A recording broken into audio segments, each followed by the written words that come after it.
We put out a YouTube community post yesterday or the day before, whenever it was, and we basically said that a lot of people have been saying that they don't want to see motherboard overviews anymore. However, the majority of people on that post said that's exactly what we want to see, because we want to know what we're getting ourselves into if we're looking at new motherboards. So obviously that's exactly what we're doing here today with the Gigabyte Z690 Aero G. So without further ado, let's roll that intro.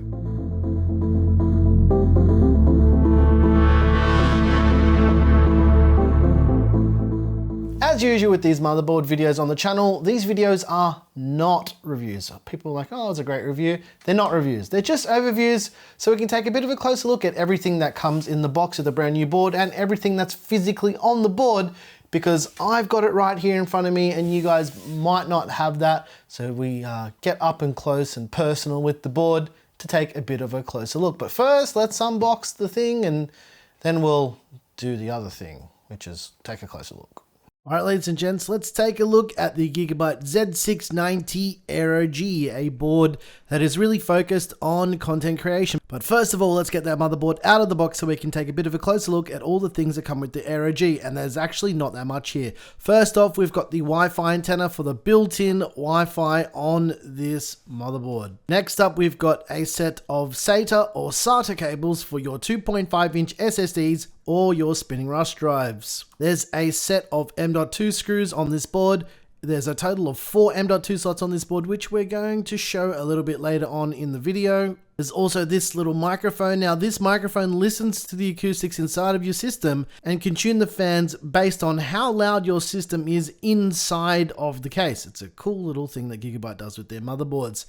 And lastly is the user guide for the motherboard itself. Now, this will basically just show you what everything is, where everything is, how to configure stuff in the BIOS and get up and running. Now, this is for the DDR4 version of this board as well, so they've just rolled the manuals together into one giant manual. All right, so let's get the board out and unsheath that brand new Gigabyte Z690 Aero G. Let's take a bit of a closer look. There's a front panel audio header. There's a serial port header as well. There's a 3-pin 5-volt addressable RGB header and a 4-pin 12-volt analog RGB header next to that. There's also a TPM header if you needed to use that, which you don't need for Windows 11, guys. It's built into the CPU. There's also 2 USB 2.0 headers. There's a Q flash button for updating the BIOS without having a CPU on the board. There's 4 PWM fan headers. And last of all, there's the connector for the front panel wires and switches and everything to let you know that your system is up and running. There's a reset button. There's 6 SATA or SATA ports for your 2.5-inch SSDs or your spinning rush drives. There's also some Thunderbolt headers if you were to use a Thunderbolt add-in card with this board. There's a little LED diagnostic array for diagnosing your system, a USB Type-C front panel header. There's also a USB 3.2 front panel header, 2 more additional PWM fan connectors, and lastly, a 24-pin power connector to send juice to your brand new Z690 Aero G. On the top of the board, there's some more RGB headers. There's a 4-pin 12-volt RGB header and another 3-pin 5-volt addressable RGB header and 2 more PWM fan connectors. And if we scoot on to the other side of the board, you'll see that there's an 8-pin EPS power connector and a supplemental 4-pin EPS power connector for your CPU. Now, this motherboard has 3x16 sized PCIe slots. Obviously, they're not all by 16. The top one is a PCIe Gen 5x16 slot. And the other 2 slots are by 4 slots, and they are PCIe Gen 3 PCIe slots. This board features Intel's Z690 chipset that supports Intel's 12th gen Alder Lake CPUs. There's no active cooling required for this chipset whatsoever. Let's take a look at the VRM layout now. From what I can tell, it features a 16+1+2 phase digital VRM setup. Now, the VRM layout on this board has different power stages for different parts of the VRM, and they typically do this on lower end motherboards instead of just using the same power stages for the whole power delivery system on this board. And what you can see here as well is the heat sinks are more than adequate, and the whole I/O cover is a heatsink as well as that chunky heatsink at the top of the board as well. Because this is a Z690 board, it features Intel's LGA 1700 socket with 1700 contact pins, and it features standard LGA 1700 cooler mounting holes as well. Now, we actually did a video talking about this.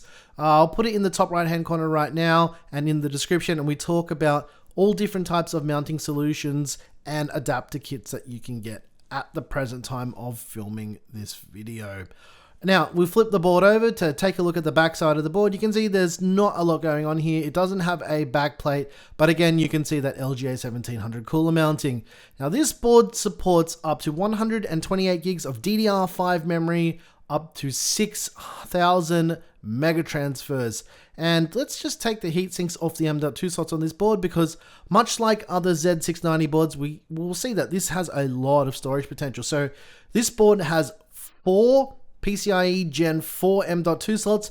The top slot is wired directly into the CPU, and the other 3 slots are actually hooked up directly to the chipset. There's no PCIe Gen 3 M.2 slots, however, they will work if you do decide to populate those slots with a Gen 3 drive. Lastly, for the rear I/O, we've got some USB ports, some USB 3.2 ports, we've got antenna connectors for the built-in Wi-Fi 6E and the Bluetooth as well. There's a DisplayPort input because you can use one of the USB Type-C ports for a display output as well. It is not Thunderbolt on this board. There's also HDMI 1.4. It is not 2.0 on this board.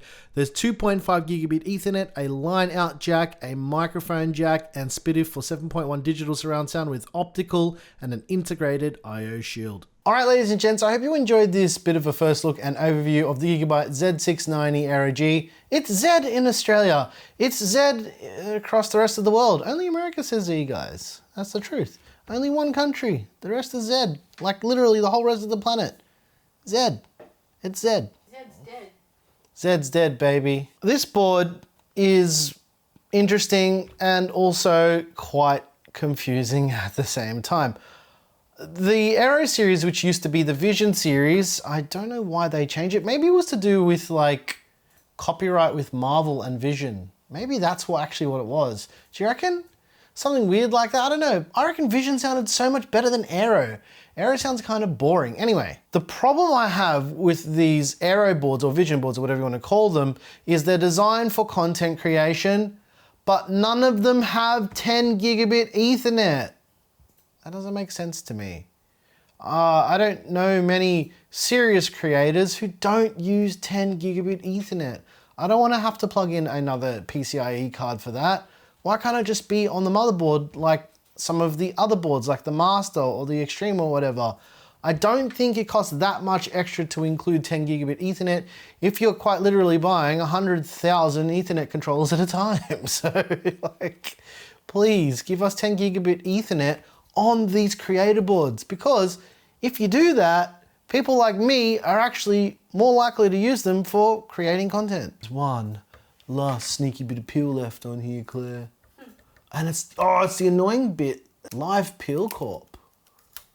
Oh, last bit of peel. That said, it's not all bad news for this board in terms of the pricing, because from what I can gather based on the pricing of some of the other boards, this one is priced quite competitively. And I've just got to say as well, this is the DDR5 version of this board. They actually have it in a DDR4 version of the same board as well. And from what I can tell based on the pricing here in Australia alone, is they're both the same price, which is good news, like I said, good news. Speaking of the price, the Gigabyte Z690 Aero G is going from between $279 to $289 US, or around 479 Australian dollars at the time of filming this video. Actually, it might even be cheaper than that by the time this comes out. I think I saw somewhere that it was around 439. Let's hope it's 439, because that's good for everyone, because maybe if I say it, they'll drop the price. That's cheeky. That's cheeky. I am a fan of the aesthetic of these Vision boards usually. I keep saying Vision, of these Aero boards in general, because, you know, a little bit of silver, a little bit of white. Actually, they spelt silver correctly because they removed the word silver. Remember that Vision board, I think it was Z490, that said sliver? What was that? Or was that B550? I don't know, it's one of them that says sliver on it. It's kind of like a collector's item. I've got the sliver edition. Anyways, guys, if you liked the video, stick around. And if you really liked it, make sure not to screenshot our videos because that is stealing. You're stealing. Yeah, I'm your boy Nick with Gear Seekers. You peek, we seek. It's time for some cinematic things. Yeah. If you want to see photos, go to Instagram. Hey, you're cutting into my precious talking time to the people. Sorry. Yeah, you should be sorry. That's also stealing. I'm stealing your thunder. Stealing my thunder. That's racist. That's racist.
I bought a Mac today, people. I bought a Mac.